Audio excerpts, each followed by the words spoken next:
আজও কানে বাজে সেই কথাগুলি, কে জানি গো হবে কথাগুলি শেষ কথা।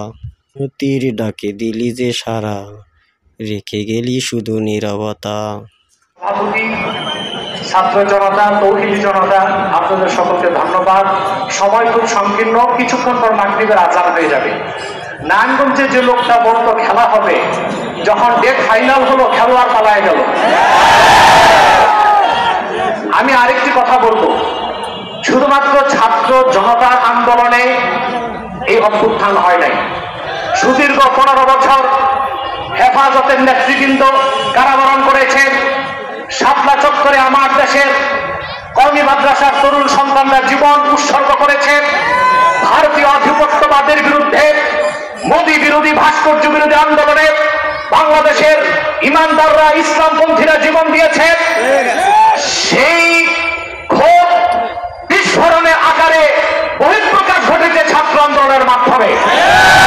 অতএব আমি হেফাজত নেতৃবৃন্দ সহ সারা দেশের আলেমদেরকে বলবো, ভারতীয় আধিপত্যবাদ থেকে বাংলাদেশ মুক্ত হয়েছে।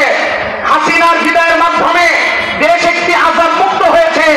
মার্কিন আগ্রাসনের আজাদ যেন বাংলাদেশে না আসে।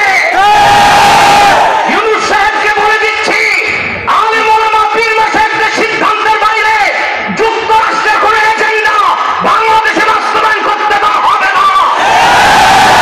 আরেকবার বাংলাদেশের মুসলমান রক্ত দিতে বাধ্য হবে। আলহামদুলিল্লাহি রাব্বিল আলামিন। ওয়াসসালামু আলাইকুম ওয়া রাহমাতুল্লাহ।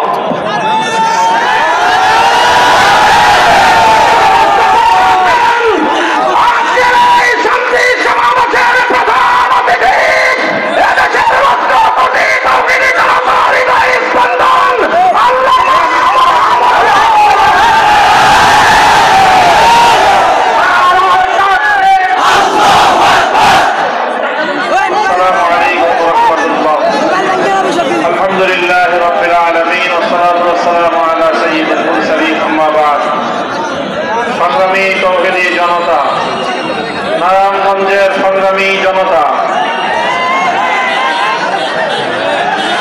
আপনারা শান্তি সমাবেশ থেকে আমাদের স্পষ্ট পয়গাম, সংখ্যালঘুদের জানমাল, ইজ্জত আবরু, তাদের ধর্মীয় উপাসনালয়গুলোর নিরাপত্তা হেফাজতে ইসলাম দায়িত্ব পালন করছে, অব্যাহতভাবে করে যাবে। আপনারা উলামায়ে কেরামকে, ইমাম সাহেবদেরকে এই ক্ষেত্রে সহযোগিতা করবেন।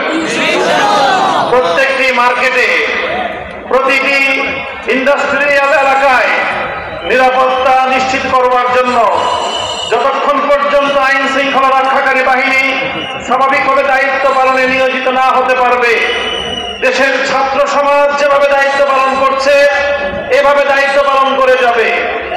উলামায়ে কেরাম, আলেম সমাজ, ইমাম সাহেবান, আপনাদের নেতৃত্বে আপনারা তাদেরকে সহযোগিতা